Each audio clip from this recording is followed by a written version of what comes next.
രാഖി നമ്മുടെ കർക്കിടക മാസം തുടങ്ങിയ സമയത്ത് രാഖി തുടങ്ങിയതേ ഇവിടെ നിന്നായിരുന്നു അതെ അതെ അതെ കൊല്ലത്തെ ചടയമംഗലത്തെ കോദണ്ഡ രാമക്ഷേത്രത്തിൽ നിന്നായിരുന്നു നമ്മൾ അന്നത്തെ പുത്തൻ പുലരി തുടങ്ങിയത്. വളരെ നല്ല അനുഭവമായിരുന്നു. ഒന്ന് ആലോചിച്ച് നോക്കൂ, ഈ ഒരു പുലർക്കാലത്ത് അവിടുത്തെ ഒരു അറ്റ്മോസ്ഫിയർ, അതായത് നമ്മൾ ഭക്തി എന്നതിലപ്പുറം ഒരു അനുഭൂതി ഉണ്ട് അവിടെ നിന്ന്, അല്ലേ? നമുക്ക് കിട്ടുന്ന ഒരു പോസിറ്റീവ്നെസ്. ശരിക്കും പറഞ്ഞാൽ എല്ലാവരും അവിടെ ഒരു പ്രാവശ്യമെങ്കിലും പോയി അതൊന്ന് അനുഭവിക്കണം എന്നുള്ളതാണ്. സത്യത്തിൽ ആ പുത്തൻ പുലരി കണ്ട എല്ലാവർക്കും അത് തോന്നിയിട്ടുണ്ടാകും എന്നുള്ളതാണ്. ആ ലൊക്കേഷൻ ആയാലും ശരി, ആ ഒരു വൈബ് കാണുന്നവർക്ക് തന്നെ എന്തായാലും അത് മിസ് ചെയ്തിട്ടുള്ള പ്രേക്ഷകരോടാണ് നമ്മുടെ യൂട്യൂബിൽ അത് കാണാൻ കഴിയും. അപ്പോൾ അതിന്റെ ലിങ്ക് അവൈലബിൾ ആണ്. അപ്പോൾ പ്രേക്ഷകർ ദയവായി അതൊന്ന് കാണുക, അല്ലെ? അത്രത്തോളം, അല്ലെ, മിസ് ചെയ്യാൻ പാടില്ലാത്ത തരത്തിലുള്ള ഒരു അനുഭൂതി നമുക്ക് ആ ദൃശ്യങ്ങളിൽ നിന്ന് ലഭിക്കും എന്നുള്ളതാണ്. എന്തായാലും നമുക്ക് മനോജ് ഒരു റിപ്പോർട്ട് തയ്യാറാക്കിയിട്ടുണ്ട്. അവിടേക്കാണ്, ആ കാഴ്ചകളിലേക്കാണ്. കേരളത്തിലെ പ്രധാനപ്പെട്ട തീർത്ഥാടന കേന്ദ്രമാണ് കൊല്ലത്തെ കോദണ്ഡ രാമക്ഷേത്രം. ചടയമംഗലം ജടായുപ്പാറയ്ക്ക് മുകളിലാണ് ഈ ശ്രീരാമക്ഷേത്രം ഉള്ളത്. രാമായണ മാസത്തിൽ നിരവധി ഭക്തരാണ് ദർശനത്തിനായി ഇങ്ങോട്ടേക്ക് എത്തുന്നത്.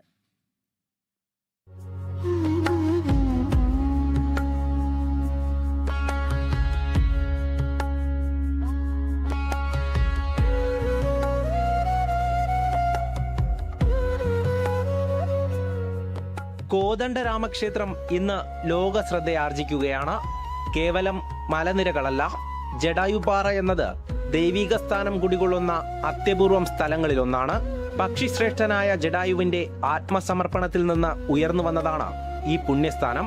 അതിനു മുകളിൽ ഉത്തര ഭാരത വാസ്തുവിദ്യാ ശൈലിയിലുള്ള ശ്രീകോവിൽ, 10 അടി ഉയരത്തിലുള്ള ശ്രീരാമദേവന്റെ പൂർണ്ണകായ പ്രതിഷ്ഠ. അതാണ് കരിങ്കല്ലിൽ തീർത്ത ഒറ്റ ശ്രീകോവിലോട് കൂടിയ കോദണ്ഡ രാമക്ഷേത്രം.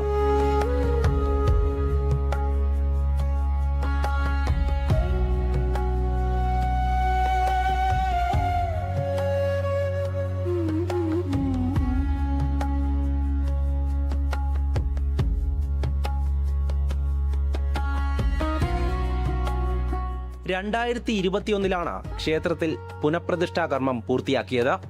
ഉപദേവതാ സ്ഥാനത്ത് ഭഗവാന് അഭിമുഖമായി ഹനുമാന്റെ പ്രതിഷ്ഠ. ക്ഷേത്രത്തിന് സമീപത്തായി ജടായുവിന്റെ മനോഹര ശില്പവുമുണ്ട്. ജടായുപ്പാറയുടെ മഹത്വം തിരിച്ചറിഞ്ഞ സ്വാമി സത്യാനന്ദ സരസ്വതിയാണ് ഇവിടെ ശ്രീരാമന്റെ പൂർണ്ണകായ രൂപം പ്രതിഷ്ഠ ചെയ്തത്. ഈ ക്ഷേത്രം പ്രതിഷ്ഠ നടക്കുന്ന, പ്രാണപ്രതിഷ്ഠ നടത്തിയത് ചെങ്കോട്ടുകോണം സ്വാമിജി സത്യാനന്ദ സരസ്വതി തൃപാദങ്ങളാണ്. അദ്ദേഹം 1973 ഫെബ്രുവരിയിലാണ് ഇവിടെ എത്തി ഈ 13 അടി പൊക്കമുള്ള രാമനെ പ്രതിഷ്ഠിച്ചത്. അതിനുശേഷം 2012 ശേഷമാണ് ഇതിന് റിനോവേഷൻ എല്ലാം നടന്നത്.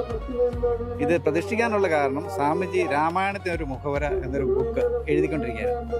ആ സമയത്ത് ഈ ജടായുവിൻ്റെ ഭാഗം വന്നപ്പോൾ അദ്ദേഹത്തിൻ്റെ ഗുരു അദ്ദേഹത്തിൻ്റെ മനസ്സിൽ വന്നിട്ട് പറഞ്ഞു, നിങ്ങളവിടെ പോയി ഈ സംഭവിച്ച സ്ഥലം കാണണമെന്ന്. അങ്ങനെയാണ് അദ്ദേഹം ഇവിടെ എത്തി. ഇവിടെ 2 ദിവസം രാമപാദത്തിൻ്റെ അവിടെ തപസ് ചെയ്തതിന് ശേഷമാണ് ഇവിടെ ഈ രാമന്റെ പ്രതിഷ്ഠ നടത്തിയത്. ക്ഷേത്രത്തിന് സമീപത്തായി കൊക്കരുണി കുളവുമുണ്ട്. പരിക്കേറ്റ ജടായു ചുണ്ടുകൊണ്ട് പാറ തുരന്നുണ്ടാക്കിയതാണ് ഈ ജലാശയമെന്നതാണ് വിശ്വാസം. ശ്രീരാമന്റെ പാദം പതിഞ്ഞതായി വിശ്വസിക്കുന്ന സ്ഥലവും ഇവിടെ കാണാം. ക്ഷേത്രത്തിലെ പ്രധാന വഴിപാടുകളിലൊന്നാണ് വാനരൂട്ട്. ഹനുമാന്റെ ഒരു പ്രതീകമായിട്ട് കണ്ടുകൊണ്ട് ആണ് നമ്മളിത് വാനരൂട്ട് നടത്തുന്നത്.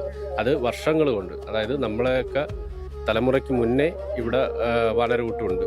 ഇവിടെ ഈ ക്ഷേത്രമൊക്കെ ഉണ്ടാകുന്നതിന് മുന്നേ ഈ വാനരന്മാരുണ്ട്. വാനരന്മാർ താഴെ ആൾക്കാർ വന്ന് വാനരൂട്ട് നടത്താറുണ്ട്. അത് ആഹാരം കൊണ്ടുവന്ന് ഇവർക്ക് വെച്ച് കൊടുക്കുമായിരുന്നു. അപ്പോൾ വിപുലമായിട്ടായത് ഈ ക്ഷേത്രം ആയതിന് ശേഷമാണ്.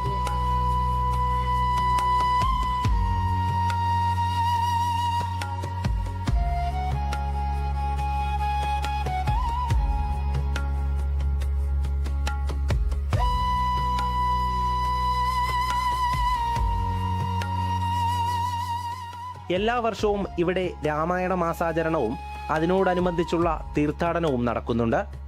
ധീരനായ ജടായുവിന്റെ മോക്ഷസങ്കേതവും ശ്രീരാമന്റെയും ലക്ഷ്മണന്റെയും ഹനുമാന്റെയും സാന്നിധ്യം കുടികൊള്ളുന്ന അത്യപൂർവമായ ക്ഷേത്രവുമുള്ള ഇവിടം പകർന്നു നൽകുന്ന ആത്മീയ അന്തരീക്ഷം ഓരോ ഭക്തരെയും വീണ്ടും ഇങ്ങോട്ടേക്ക് എത്തിക്കുന്നു. ജനം, കൊല്ലം.